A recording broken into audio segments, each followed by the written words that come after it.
Welcome to the Rest Between Sets, a podcast about health, wellness, and the real lives behind the workouts. I'm Rebecca, a physical therapist and a strength coach who has had some really good conversations with athletes while they're resting between their sets. I've gotten some really good life advice, and so every week I sit down with members of our gym and our community to talk about what it really takes to be strong in the gym and in life. All right, I'm so excited to be starting off our very first episode with Judith. She is an amazing dietitian at the MUSC Wellness Center. We had an awesome conversation about protein, what she's learned from working with cancer patients on their nutrition journey. She's very honest, she's helpful, and she's full of really good advice. So here she is. Okay. All right, well, good morning. How are you doing? I'm doing good. How are you? Pretty good. Would you mind introducing yourself a little bit? Tell us about your life, your fitness journey, Sure. what you do for work. My name is Judith Herrin. I am a dietitian in Charleston, South Carolina. I studied nutrition and food science at Clemson University. You went to Clemson? I did. Oh, I didn't know that. I'm a Clemson Tiger. And from there, I did my internship. I'm a registered dietitian. And then I got my master's degree at Citadel in health, exercise, and sports science. And currently, I'm working at MUSC at the Wellness Center. I've been there, I think, about 17 years now. And I help with... Right now, our focus is really recovery from cancer. So we do a lot of programs for breast cancer, prostate cancer, or gynecological cancers. We help with Parkinson's patients. Wow. Yeah, we have a wide variety. We're really moving towards really true wellness. It's really fascinating. It's really cool. That's awesome. So what are some of the biggest issues that your clients have at the Wellness Center with their nutrition? I think the sad, not sad, but really a lot of people don't know anything about nutrition, and they get this huge diagnosis and they're so sick from chemo and they are just dying to get healthy. So we really have to start from scratch. We start with basics and really teach nutrition from the ground steps to really working your way up towards, what I consider like advanced nutrition. Yeah. So what do you consider something like a piece of advice you give your clients or your patients that you feel like they get the most bang for their buck? Like this is the littlest change that will have the biggest effect. I really kind of treat everyone like we are all insulin resistant. Yeah. I really tell everyone the diabetic diet is truly the way to go. Can you explain a little bit more to people that might not know what so insulin really, resistance is? truly insulin resistance is I feel like you have these soaring and plummeting glucose levels all day long. You feel like hell. You crash and burn. You wake up and it's just the American way, just load up on carbohydrates first thing in the morning, you'll eat a pancake or, a bagel or whatnot, and then you find yourself, by lunchtime needing a nap. So we really try to focus on balancing your meals. We really talk about protein. You center your meals around protein. And I would love to see you add a carbohydrate and fat. If you don't start off first thing in the morning with a high protein diet, you are going to crash and burn. Regardless if you have insulin resistance, diabetes, or a perfectly normal person, you will crash and burn. So we really talk about adding protein at breakfast. And if you've never done that, that's really freaking hard. Yeah. You think of protein at breakfast and you're thinking, oh my gosh, she wants me to add bacon and sausage. Yeah, and that's not the truth. Mm-hmm. And that kind of goes, against what everybody's been thinking too. We've been told not to eat eggs. Yeah. Not to eat eggs, you're going to, have these huge cholesterol spikes. And that's changed dramatically now too. Everything we thought about cholesterol and food, that's really changing dramatically right now too. Mm-hmm. Yeah, I remember when I was growing up, we had cereal every morning for breakfast. Oh yeah. So I think cereal, a lot of people still consider that to be healthy. Oh, 100%. Breakfast cereal. They think, oh, well, I did healthy, I just ate a couple of Cheerios. Yeah, Cheerios. It's hard healthy. Yes, exactly. And they don't understand that there's really not a whole lot to it. You're really not getting a high fiber breakfast. You're not getting any protein. So really trying to get off the cereals, focus around your protein source. Mm-hmm. So if you don't want people eating bacon or breakfast sausage for their protein, what do you have people add into their breakfast? I think the egg is really one of the most perfect proteins for the morning. It's perfectly portioned out. Mm-hmm. There's nothing added to it yet. Yeah. It's truly a great emergency source. Keep the hard-boiled eggs in there if you are on the run. Yeah. Or people who complain oh, I don't have enough time to eat breakfast. Truly, I could scramble 3 eggs right now and eat them in less than 3 minutes. Yeah. It does not take as much time as people are saying. Yeah. So definitely, focusing around breakfast, the protein at breakfast. And what I tell people all the time too, if you have the leftover chicken from the night before, you can eat chicken for breakfast. Yeah. You can eat that salmon that you had the night before for breakfast. I do it all the freaking time. Yeah. So no, I think, you just got to focus around it. And then really adding those healthy carbohydrates and the fats, and people are like, fat, what do you mean? I'm like, avocado goes perfect with those eggs. Yeah, that's right. It's a high fiber, it's green, it's healthy fats, and it's going to help keep you full too. Do you ever have people adding egg whites with their eating? A lot of people are like, oh, I can't eat the yolk, it's going to cause me high cholesterol. The thoughts on The egg yolk is really changing too. I mean, it's packed full of vitamins. Yeah. I think adding egg whites on top of, your plain old eggs is a great way to just add extra protein. So I think that's a great way to go too. Yeah. But don't be scared of the egg anymore. Yeah, I love that. Yeah, the only thing that scares me about eggs now are how expensive they are. No kidding. I think Costco was like limiting how many you could get. Yeah. And then you go to Publix or something and the high-end eggs for, over $10 a dozen. I mean, it's ridiculous. Not crazy. Are you finding with your cancer demographic that a lot of them have lost their appetite from chemo, or does that tend to ramp it up? Especially for any of the breast or gynecological or even prostate, they're the medications are putting on it, really messing with people's hormones. So I really find that people are hungry. They've put on weight, especially in their stomach area. They don't feel like themselves. A lot of them don't have a whole lot of energy. So no, it is hard. We really got to balance out those hormones, and I really feel like, again, doing that with a balanced meal instead of just having this super carbohydrate-rich diet where you can have these soaring insulin levels to kind of match the glucose load. Just leaves them feeling even worse than they did before they ate. Yeah. Well, I'm guessing a lot of your patients there are older, and they probably grew up with the food pyramid, where the biggest base of the pyramid was carbs. Right. So it's probably been really. Well, I mean, we were all told low fat, low fat, low fat. Carbs are good, carbs are safe. It's the exact opposite. Right. And I think a lot of that comes from carbs are less energy dense than fats, but fats just have a much higher satiety effect. So they make you feel so much more full and satisfied. Whereas even though carbs only have 4 calories per gram and fats have 9, carbs are going to make you feel hungrier, so you're going to eat more of them. And really loading up on those carbs that are so high in fiber will help keep you so much full for so much longer also. I mean, they'll sit in your stomach. It takes long to digest. They'll help keep your gut regulated. Which is a whole key to health and wellness right now too. I mean, this whole discussion about the good bacteria in your gut. I mean, it's so important. So I kind of think of all these high fiber carbohydrates too, try to treat them almost like prebiotics. Yeah. And then, add in your probiotics like the yogurts and things like that to really get that gut moving. Yeah, that's awesome. Well, so that program at the Wellness Center, how many weeks long generally? Is it an education course? Yes. So it's each program is about 10 weeks long, and you'll exercise regularly with trainers. Especially for a lot of our patients, getting them in the pool first. Oh yeah, the pool is great. For anybody, and especially if you haven't exercised and you're an adult. I mean, you ache. And so the pool just helps, and helps with mobility, and really trying to get people active again. In the meeting, as a group with me, we talk about nutrition. We bring in all sorts of specialists, nurses, whatnot, to really talk about, that's awesome. Getting healthy again. When I was in PT school, so the Wellness Center was my gym. All the students would work out there, and we had to try one of every class for PT school, and I took a water aerobics class. Oh, cool. And it was hard. Yeah. It was actually really hard. Oh, absolutely. I thought I was going to drown a little bit. Yeah. But yeah, it was fun. The instructor was pretty tough too. But once people get into water aerobics, they love it. Oh yeah. I was struggling, but the other ladies around me looked like they were having a great time. So that's really cool.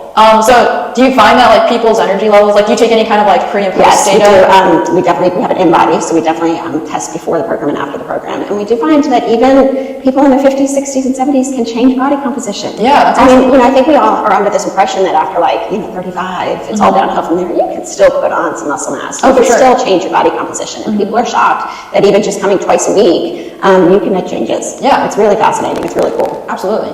What are some of the biggest misconceptions that you see that people are coming into your program believing? Everyone is so they'll say, well, I lost so much weight on this diet, and this is the only thing that works for me, and I'm not going to try to eat your way because I'm just going to gain weight. Yeah. I think people get so headstrong into this is the only thing that's worked for me. I can only do keto. I can only eat 800 calories. I can only do Weight Watchers, whatnot, and they're just so resistant to trying something different. Yeah. That's frustrating also. Talking about even weight loss, I feel like everything with weight loss has changed dramatically in 10 years. I mean, crazy. We used to really count calories, hardcore calories. We really never talked about protein even 10 years ago. I mean, it was just, cutting back. So that's really changing too. Now everything's talking about women getting strong. You got to add 10 pounds of muscle mass. We never discussed that 10 years ago. So that's changing dramatically now too. Yeah, and I think that's a really cool thing. Yeah. So shifting the conversation a little bit, so how did you get into working out in the first place? You work out pretty hardcore. Yeah. Would you mind telling me how old you are? I'm 48 years old. I really treat exercise like it's my job. people are always like, well, how are you always here? Like, I truly schedule this hour like it's a meeting. Like, it's non-negotiable Monday through Friday. I will schedule a doctor's appointment around it. Like, I will schedule a meeting around it. I will schedule when I'm going to teach around it. It's that important to me. And then, Saturday and Sunday are what I consider my recovery days. And people are always like, well, you should space it differently. I'm like, this is what works for my schedule at my time. Yeah. You've got to figure it out what works best for you. So I do treat that hour. It's on my calendar. It's my job. And I've got to get it done. Yeah. Well, how did you first start getting into lifting weights? Because I don't know that many 48-year-olds that are out deadlifting super heavy like you and doing cleans and... Well, it's kind of funny. I was doing my yoga teacher training. Okay. And I didn't know you did yoga too. That's awesome. I did. And I was towards the end of the program, and we must have done like 1,000 chaturangas that day. And I was just so fatigued. Like, my shoulders just were, I was dying. And this guy came up to me. He was like, oh, you're just not strong enough. Oh, and I was like, oh, wow. And I was fuming. Yeah. And I thought, what are you talking about? I just completed nearly 200 hours of yoga teacher training. I come all the time. And from there, it really made me reevaluate. Like, I've got to be lifting weights. Like, this isn't working anymore. Like, sure, I'm super fit, but I am not, I guess, strong enough. So I came to S1E1, and I really didn't think I would see much of a difference. And like within weeks, I'm hitting heavier weights each and every time, and I'm seeing huge results even at my age. Yeah. And it's addictive and it's fun. Yeah, it is super fun. Yeah, and so. I mean, it's not like CrossFit or anything, but a lot of it's like CrossFit. Like, did you like the really high intensity stuff too? Absolutely. I'm the biggest complainer in the gym, but I'm the one who enjoys it the most. Every time I leave the gym, even after like a huge HIIT training session, that's so hard that leaves you, completely spent. I'm the one with the biggest smile on my face. Like, you know what? I just did that. Yeah. And now I can go to work and nothing's going to bother me. Yeah, exactly. Yeah, that's awesome. Yeah. Do you still do yoga at all? Yeah, I did. I don't do it 5 days a week like I used to do it, but I definitely, I try to do my yoga poses, to stretch out even before your class each day. I do hit a, high yoga class here and there. Yeah. I still enjoy it, but I don't treat it like my everyday exercise anymore. Yeah. Okay. That's so cool. That's awesome. Well, you have 2 daughters. Can you tell everyone how old they are, and you got them into strength training too? Yes. So, I have 2 daughters in college, 19 and 21 years old. They're awesome. Yeah. I think the cool thing about kids, and people have to realize this, is they're watching everything you do. Yeah. And you need to pay attention to that, because they're paying attention to what you eat, and if you're going to work out, they're asking, oh, what are you doing? You've got to, they want to be part of it. So it's been a really cool journey to see them, start earlier than I did, lifting weights, because, girls didn't do this when I was, teen or in college. I mean, we were running, we were cardio, we were aerobics, we were spinning, anything to burn the calories, anything, because that was what healthy was back then. It was even like that when I was in high school. Yeah. So, to see them lifting weights early on and seeing them get that, kind of high after a workout too. Yeah. And then we can all talk about it, and we can all, complain and laugh and compare who lifted more. It's been a lot of fun. It's definitely, from a family bonding experience, it's been just freaking amazing. Yeah, that's right, because your husband works out too. Yeah. We laugh too, like, who worked out the hardest, who didn't give it their all, so it's a fun dinner conversation. Yeah, absolutely. And you guys try to one up each other a little bit. Oh, all the time. Sure, right? It's just funny to be, competitive, be like, oh, your old mom beat you today, or, I can't believe you lifted more than me on the bench press. It's just been fun. Yeah, that's awesome. And so you've been working out here pretty much since the gym opened, right? I think it's been like 5 years? Yeah, close to it. And you're still hitting PRs like even now. I still am. Really cool. The cool thing about S1 is no workout is ever the same. You're never bored. It's always changing. And like the second you think, oh, I got this mastered, we move on to something different, and you're using different muscles, and it's so cool. It's been a really great experience for me. I'm like any other exerciser in Charleston. You get burnt out. Like, I've done it all. I've, done the boot camps. I've done, the spin classes, whatnot. And you just kind of give it your all, and then you get burnt out. Well, hustling, you definitely don't get burnt out, because the classes are ever changing. They're a lot of fun. That's very true. It's like very constantly varied. But we still do we still keep consistent on like the kind of the main lifts. Absolutely. Time. And I love tracking it on Sugar Rod, and like truly seeing like over the years, like I am lifting more. Yeah. Yeah, I think most everyone does really well with some sort of routine that's got like little changes throughout, so to keep you interested. Yeah. But so you did our nutrition program a few years ago. So did you notice any differences when you started like really honing in on the protein? Oh, it's made a huge difference, and I can really feel a difference too. I was one of those people too, like, especially in the mornings, I didn't eat before workout. I was kind of, that's what I was kind of taught too, like, oh, you could burn more fat if you don't eat. Yeah. Well, all of a sudden, adding some protein and a little bit of carbohydrate before my workouts, and I could lift more. Yeah. And especially on days, when I am trying to hit a PR, if I eat more protein before that workout, all of a sudden I can lift maybe, 5 pounds more. It definitely makes a huge difference, really centering everything around protein. Yeah. And finishing the workouts, I really aim for 30 grams of protein, especially right after the workouts. And, especially since I work out in the morning, hitting at least 15 grams of protein before the workout seems to really make a difference in my body. Yeah, that's awesome. And you feel like you got stronger and everything, adding in the... Oh, 100%. And I can see a difference too. Like, I can see leg muscles, it's been really good. I truly know there's been body composition changes. That's awesome. So from working out and like eating healthy, like making all these like different lifestyle changes that have come on like kind of slowly throughout the years, do you feel like your energy level, like general energy level, has stayed pretty much the same? Has it improved?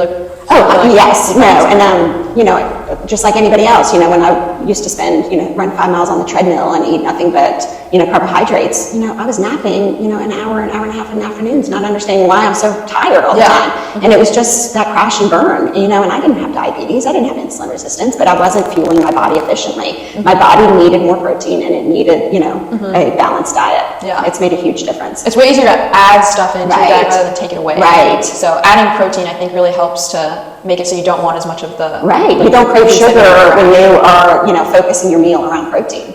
It's definitely made a huge difference. Yeah. Do you have anybody like in your life or in like the community that has really like influenced your health fitness journey, like maybe a professor or something that you learned from? I would definitely say Janice Newton at the Wellness Center. She was, my boss, my mentor, and most people in Charleston have learned a great deal from her, and she was just a phenomenal mentor. Was she like the director of the Wellness Center?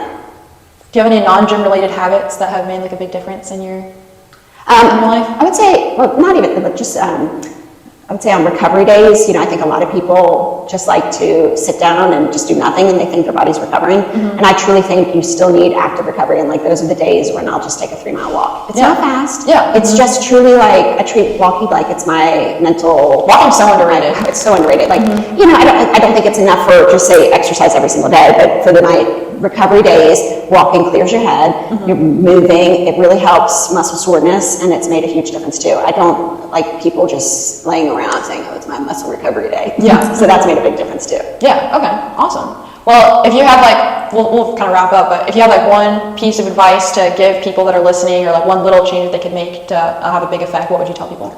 I would definitely say, focus your meals, every snack too, around protein, and make sure you add in the carbohydrate and the fat, and you will feel so much better throughout the entire day. Most people even think like, oh, well, my snacks can just be carbohydrates. No, even your snacks, if you add a little bit of protein, you're going to feel that energy level throughout the day, and you're not going to have these, crash and burn sessions. Okay, cool. Well, thank you so much, Judith. This was super helpful. Thank you for being the first guest on the podcast, which does not have a name yet, but it will by the time this episode gets released. That's awesome. But cool. Thanks, Rebecca.